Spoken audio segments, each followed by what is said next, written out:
O Atari 2600, um dos consoles mais bonitos já criados. Ele foi lançado em 1977 pela Atari, e desde então virou um clássico. Ele foi um dos primeiros consoles que pessoas normais podiam comprar e colocar em casa.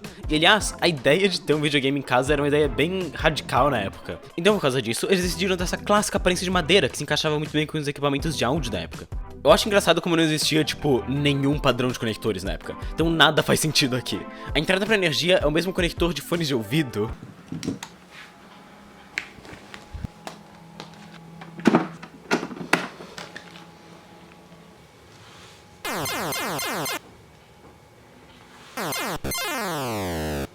E ele tem esse cabo extremamente longo, que parece muito um conector de vídeo AV padrão, mas ele tem a questão, se esse cabo faz vídeo, de onde vem o som?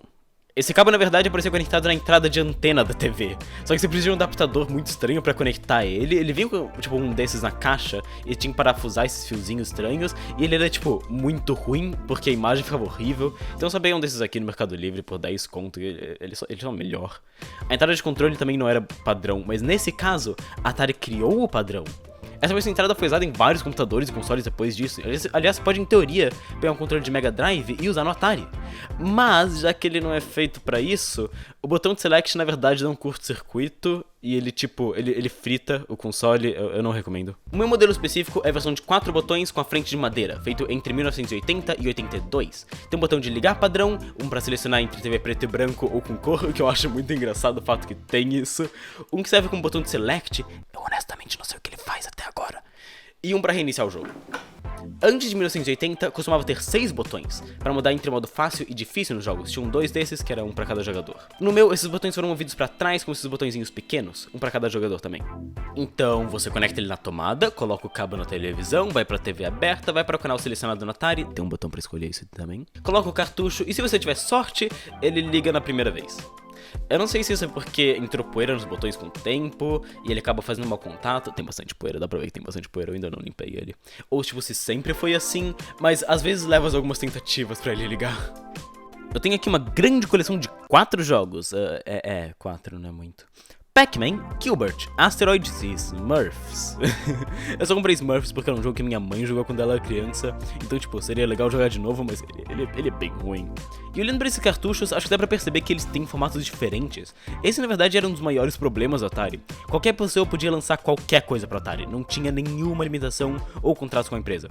Então acabou tendo muitos, mas tipo, muitos jogos ruins pro Atari. Sem explicar muito, isso meio que criou uma crise econômica no setor de videogames da época, e a Nintendo resolveu tudo no final de 83. O NES da Nintendo tinha um chip dentro do console e um idêntico dentro do cartucho. Quando você ligava o jogo, o chip do console tentava comunicar com o chip do cartucho. Se ele achasse o chip, o jogo ligava. Caso contrário, ele só, tipo, não ligava completamente. E a única empresa que tinha esses chips era a própria Nintendo. Então, a empresa que queria lançar um jogo tinha que falar com ela, coisa assim, e era meio complicado. Ele tinha que primeiro ser aprovado para receber os chips, e isso diminuía muito o número de jogos ruins. Mas ele tinha outros problemas. Então, tipo, se o chip no console falhasse, ele só não lia mais jogos. Ou também, muitas vezes, limitava muito os desenvolvedores. Então, ele tinha meio que um lado bom e um lado ruim ao mesmo tempo. É engraçado também notar que o nome original do Atari 2600 era, na verdade, Video Computer System, que traduz para Sistema de Computador de Vídeo. Não era exatamente um videogame, porque isso meio que não existia muito na época.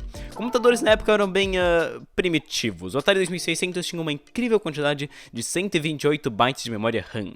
Em comparação, o meu celular possui 6 bilhões de bytes de RAM. O controle também era extremamente simples e desconfortável. Tipo, quem pensou que isso era uma boa ideia? Tá? Ele é horrível de segurar, ele é só um tijolo, um bloco. A alavanquinha também é péssima, ela é toda estranha e dura. E o fato que só tinha um botão limitava um pouco os jogos. Se bem que os jogos eram tão simples que eu acho que nem precisava muito.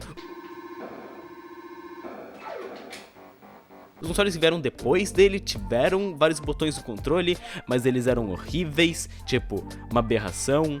Então, vamos dizer que esses consoles eles não foram muito bem assim em vendas, tá?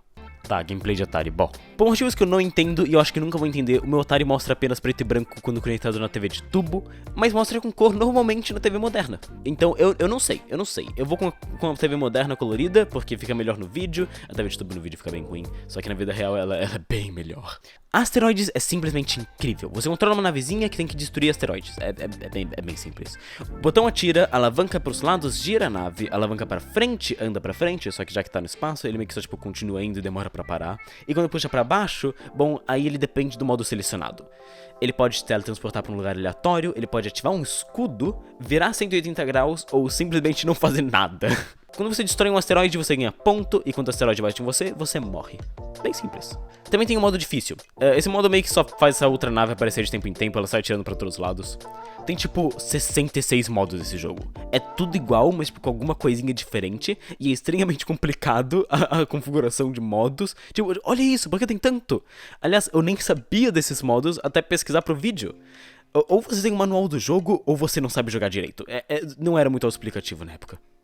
Pac-Man! Esse é um clássico, eu acho que eu nem tenho que explicar, honestamente. Esse post é bem mal feito, na verdade. Quando você olha, o Pac-Man ele não vira pra cima, ele é bem ruinzinho. É meio triste que esse é o jogo mais vendido da Atari, porque ele é mal feito. É interessante perceber que os fantasmas ficam toda hora piscando. E isso é porque o Atari só consegue mostrar 2 personagens ao mesmo tempo. Então ele fica alternando qual que aparece na tela em cada frame, dando a ilusão de todos estarem ao mesmo tempo. Então, tipo, primeiro ele aparece um fantasminha, depois outro, depois outro, depois outro. E isso vai mudando, né, de cada frame. E aí, já que percepção humana e nosso cérebro de macaco, ele só olha isso como meio sólido só piscando. Mas no final é bem simples, é só Pac-Man, todo mundo já jogou Pac-Man. Esse é o único jogo que eu tenho, na verdade, que faz uso do botão de preto e branco.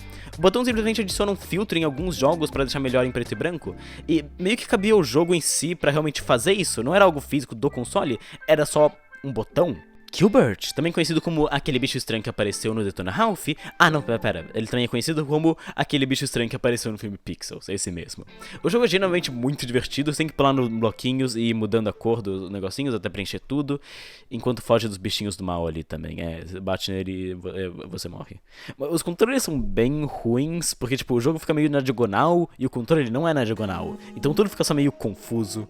Tem essa plataforma estranha também que te leva pro início. Ela é bem útil, mas tipo, tem duas. É tipo aquelas bolinhas especial do Pac-Man que você pega, sabe? Negócio que você usa de... No final, o jogo é bem divertido, 7/10. E finalmente, Smurfs. Tá, esse jogo, ele é só ruim, tá? A música é extremamente irritante.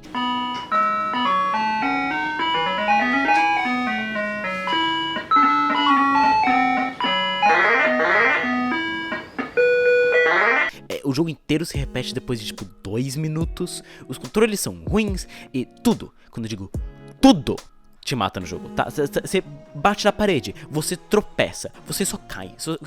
Você cai no mesmo ponto onde você tava e você morre. 3/10, não gostei.